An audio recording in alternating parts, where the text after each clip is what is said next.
मैं तो एकदम कम खाना खाती हूँ। लंच एंड डिनर में सिर्फ 2 ही रोटी खाती हूँ। कभी कभी रात को डिनर तो करती ही नहीं हूँ, फिर भी मेरा वजन कम ही नहीं होता, बढ़ता ही जाता है। पूरा दिन एनर्जी लो रहती है, थकावट लगी रहती है। आपको भी कभी ना कभी ऐसा होता ही होगा। ऐसा क्यों होता है? क्योंकि हमारी बॉडी में एक चीज कम हो चुकी है, वो है metabolism.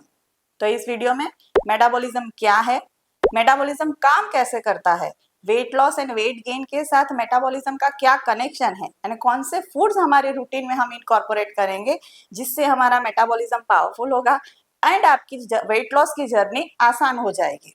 This is doctor Hital, health coach and Ayurvedic doctor. ये वीडियो एंड तक जरूर से देखिएगा। अभी तक मेरी चैनल को सब्सक्राइब नहीं किए तो अभी कर लीजिए एंड बेल आइकन को प्रेस करना ना भूलिएगा। अभी व्हाट इज मेटाबॉलिज्म? मेटाबॉलिज्म क्या है? मेटाबॉलिज्म एक प्रोसेस है जिसकी वजह से हम जो फूड लेते हैं उसका एनर्जी में कन्वर्जन होता है। मेटाबॉलिज्म काम कैसे करता है, एग्जाम्पल के साथ समझेंगे। हमारी बॉडी को एक इंजन की तरह समझ लीजिए। इंजन को चलाने के लिए फ्यूल चाहिए, उसी तरह हमारी बॉडी को चलाने के लिए फूड चाहिए। लेकिन हमारी बॉडी हम जो फूड लेते हैं उसका डायरेक्टली यूज नहीं करता है। ये जो मेटाबॉलिज्म की प्रोसेस है उसकी वजह से फूड का छोटा छोटा कंपोनेंट में कन्वर्जन होता है, देन एनर्जी प्रोड्यूस होगी एंड वो एनर्जी हम यूज करेंगे और ये एनर्जी को हम स्टोर करेंगे। हम कार्बोहाइड्रेट्स लेंगे तो उसका ग्लूकोज में कन्वर्जन होगा, फैट्स का फैटी एसिड में, प्रोटीन का एमिनो एसिड में कन्वर्जन होगा। उसके बाद में एनर्जी प्रोड्यूस होगी एंड वो एनर्जी हम स्टोर करेंगे या तो यूज करेंगे। जब हम बैठे हुए होते हैं, सोए हुए होते हैं या सिटिंग पोजीशन में कुछ काम कर रहे होते हैं, तभी हमारी बॉडी तो कुछ ना कुछ काम करती है। हमारी बॉडी की इंटरनल प्रोसेस तो चालू है, जैसे कि ब्रीदिंग, डाइजेशन, सेल का रिपेयर का काम, डिटॉक्सिफिकेशन, टॉक्सिन का एलिमिनेशन होना। ऐसे काम में भी एनर्जी एंड कैलोरीज खर्च होती है। ये जो काम है, ये जो प्रोसेस है बॉडी का, उसके साथ में डायरेक्ट कनेक्शन है fast metabolism and slow metabolism. जिसकी बॉडी का फास्ट मेटाबॉलिज्म है और ये बॉडी में जो ये प्रोसेस होती है, फास्ट मेटाबॉलिज्म वाले पर्सन में सबसे ज्यादा एनर्जी एंड कैलोरीज बर्न होती है जब ये डाइजेशन, ब्रीदिंग, सेल का रिपेयर होता है, ये जो प्रोसेस होती है उसके साथ में। और जो पर्सन का बॉडी का स्लो मेटाबॉलिज्म है तो ये सब प्रोसेस में सबसे ज्यादा कैलोरीज बर्न होती है। फास्ट मेटाबॉलिज्म वाले पर्सन में वेट लॉस आसानी से हो जाएगा एंड स्लो मेटाबॉलिज्म वाले पर्सन में वेट लॉस करना बहुत ही मुश्किल हो जाएगा। इसीलिए अगर वजन कम करना हो या वजन को मेंटेन करना हो तो मेटाबॉलिज्म पावरफुल करना बहुत जरूरी है। Powerful metabolism is the only की। इसका मतलब ये नहीं कि एक्सरसाइज हमें नहीं करनी है वेट लॉस या वेट मैनेजमेंट के केस में।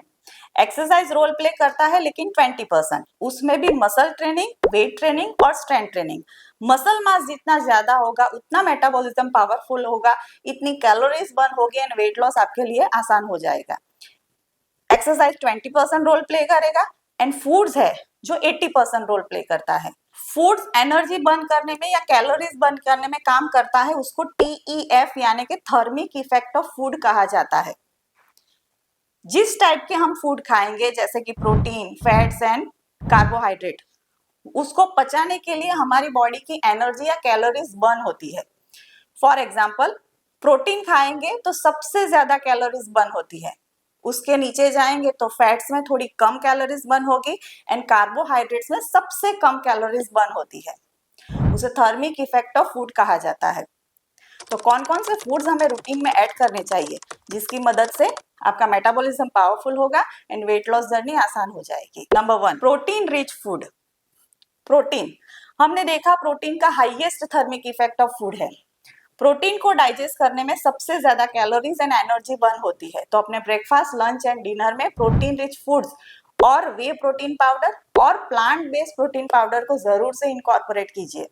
Legumes, dals, beans, lentils, sprouts, nuts and seeds को रूटीन में ऐड कीजिए। प्रीमियम क्वालिटी की वे प्रोटीन पाउडर की स्मूदी एंड शेक जरूर से ऐड कीजिए। नंबर 2, ग्रीन टी और माचा टी। उसमें होता है कैटेचिन, एंटीऑक्सीडेंट से भरपूर है, फैट बर्निंग में बहुत हेल्प करेगा। लेकिन ध्यान में रखिएगा, शाम को 5 बजे के बाद आप ग्रीन टी नहीं लीजिएगा, स्लीप आपकी डिस्टर्ब होगी, मेटाबॉलिज्म स्लोज डाउन हो जाएगा, वेट लॉस नहीं होगा, वेट गेन होगा। Number 3, nuts and seeds. हमने देखा कि अनहेल्दी फूड हम ज्यादा खाएंगे तो बॉडी में इन्फ्लामेशन होगा। नट्स एंड सीड्स में एंटी इंफ्लेमेटरी प्रॉपर्टी है, तो आपको वेट लॉस करने में तो हेल्प मिलेगी, आपका डाइजेशन भी इंप्रूव होगा, आपका प्रोटीन एंड फाइबर होने की वजह से मेटाबॉलिज्म पावरफुल होगा। Number 4, green leafy vegetables.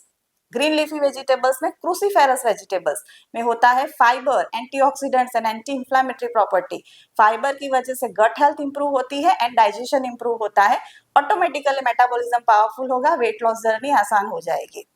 Next होता है साइट्रस फ्रूट्स, उसमें होता है विटामिन सी जो फैट मेटाबॉलिज्म में हेल्प करेगा। Oranges, papaya, pineapple, capsicum, grapes, आंवला विटामिन सी रिच फूड है, एंटीऑक्सीडेंट से भरपूर है, मेटाबॉलिज्म पावरफुल होगा, फैट मेटाबॉलाइज होगा, वेट लॉस जर्नी आसान हो जाएगी।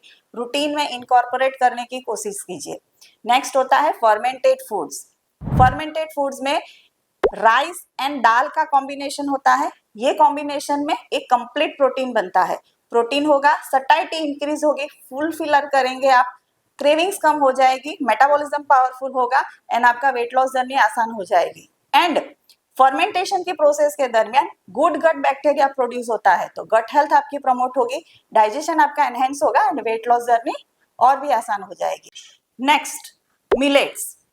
लंच में सब्जी के साथ यूजुअली हम गेहूं यूज करते हैं, लेकिन गेहूं में होता है ग्लूटीन, वो हाई ग्लाइसेमिक इंडेक्स है, उसको पचाने के लिए ज्यादा कैलोरीज तो बर्न होगी लेकिन ज्यादा शुगर भी रिलीज करेगा। शुगर का कांस्टेंट फ्लक्चुएशन होता रहता है, उसकी जगह पे आप मिलेट यूज कीजिए। मिलेट में जवार, बाजरी, रागी, राजगीरा का यूज करेंगे, वो होल ग्रेन से धीरे धीरे शुगर रिलीज होगा, आपका मेटाबॉलिज्म पावरफुल होगा एंड वेट लॉस आसान हो जाएगा। देन नेक्स्ट होता है हमारा किचन का मसाला, उसमें 2 इंग्रेडिएंट्स बहुत ही पावरफुल है आपके मेटाबॉलिज्म को बूस्ट करने के लिए, उसमें जिंजर एंड सिनेमन, अदरक एंड दालचीनी। जिंजर में होता है जिंजरॉल, डाइजेशन एनहेंस करेगा, आपकी क्रेविंग्स काफी हद तक कम हो जाएगी। एंड सिनेमन में एंटी इंफ्लेमेटरी प्रॉपर्टी है, लिपिड प्रोफाइल, कोलेस्टेरॉल को मेंटेन करने में काफी हद तक हेल्पफुल है, आपका मेटाबॉलिज्म भी बूस्ट होगा एंड वेट लॉस जर्नी आपकी जरूरत से ज्यादा हेल्दी हो जाएगी। नेक्स्ट, मेटाबॉलिज्म को पावरफुल करने के लिए गार्लिक मैंने किचन के मसाले में ऐड नहीं किया है बिकॉज गार्लिक का अलग ही बेनिफिट में होता है, उसमें होता है एलिसिन जो एंटी इंफ्लेमेटरी प्रॉपर्टी तो है, कोलेस्टेरॉल लिपिड प्रोफाइल को मेंटेन करने में तो हेल्प करेगा, लेकिन आपकी बॉडी की हार्ट हेल्थ एंड मेटाबॉलिज्म को पावरफुल करेगा। And lastly but not least, coconut oil. Coconut oil में MCT है, मीडियम चेन ट्राइग्लिसराइड, अलग प्रकार का फैटी एसिड है, फैट बर्निंग में हेल्प करेगा, फैट डिस्ट्रीब्यूशन में हेल्प करता है, इसीलिए सुबह में 1 ग्लास गर्म पानी के साथ 1 चम्मच वर्जिन कोकोनट ऑयल अपने रूटीन में जरूर से ऐड कीजिए, उससे मेटाबॉलिज्म बूस्ट होगा एंड वेट लॉस जर्नी आपकी आसान हो जाएगी। आई होप ये इन्फॉर्मेशन आपको अच्छी लगी हो, अपने फ्रेंड्स एंड फैमिली के साथ ये वीडियो जरूर से शेयर कीजिए, कमेंट में बताइए वीडियो आपको कैसा लगा एंड बेल आइकन प्रेस करना मत भूलिएगा। Thank you.